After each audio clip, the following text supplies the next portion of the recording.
আলোচনায় ইউক্রেনের dragon drone. রাশিয়ার বিরুদ্ধে যুদ্ধে নতুন এই মারণাস্ত্র ব্যবহার শুরু করেছে ইউক্রেন। আলোচিত ড্রোনটি কল্পকাহিনীর ডানাওয়ালা ড্রাগনের মতোই উড়তে উড়তে আগুন ঝরায়। বেশ ধ্বংসাত্মক এই সমরাস্ত্র ধাতব পদার্থ সহ যে কোনো কিছু পুড়িয়ে ফেলতে সক্ষম।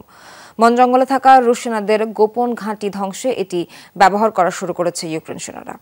ডাইনিং জুড়ে সৌন্দর্যের পাহাড়, Italiano Opel glass, timeless elegance. পৌরাণিক কাহিনীর ডানাওয়ালা ড্রাগন যেন বাস্তবে অগ্নিকুণ্ড ছড়িয়ে সবকিছু ধ্বংস করতে করতে উড়ে যাওয়ার দৃশ্য দেখা গেল রাশিয়া ইউক্রেন যুদ্ধে। গল্পের সেই ড্রাগনের আদলে ড্রোন বানিয়ে যুদ্ধে ব্যবহার শুরু করেছে ইউক্রেন। উঠতে উঠতে রীতিমতো গলিত লোহার বৃষ্টি ঝরায় এই ড্রাগন ড্রোন। ব্যবহার করা হয় অ্যালুমিনিয়াম গুঁড়া ও আয়রন অক্সাইডের উত্তপ্ত মিশ্রণ, যা পরিচিত থার্মাইট নামে। এই থার্মাইট যে কোনো কিছু পুড়িয়ে ভস্ম করতে সক্ষম।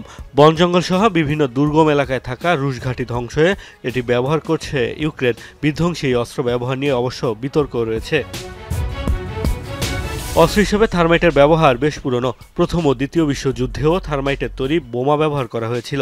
শত্রুদের অস্ত্র পুড়িয়ে ফেলতে এটি ব্যবহার করত জার্মান সেনারা। ইউক্রেনের নতুন এই সমরাস্ত্র ব্যবহারের ভিডিও এর মধ্যে ঝড় তুলেছে সামাজিক মাধ্যমে। তুলনামূলক কম উচ্চতায় উড়ে ড্রাগনের মতো আগুনের বৃষ্টি ঝরায় বলেই নাম দেওয়া হয়েছে ড্রাগন ড্রোন। ইউক্রেনের দাবি, অন্য যে কোনো ড্রোনের চেয়ে বেশি ধ্বংসাত্মক এই অস্ত্র। বলা হচ্ছে, থার্মাইট ধাতব পদার্থ সহ যে কোনো জিনিস খুব সহজেই পুড়িয়ে ফেলতে পারে। ইউক্রেনকে চলতি মাসে জাপোরিঝিয়ায় প্রথম ড্রাগন ড্রোন ব্যবহার করতে দেখা গেছে। আগেও অবশ্য রুশ ট্যাঙ্ক ধ্বংস করতে আরেক ধরনের থার্মাইটের ড্রোন ব্যবহার করেছিল কিয়েভ সেনারা। মোস্তফা মাহমুদ, যমুনা নিউজ।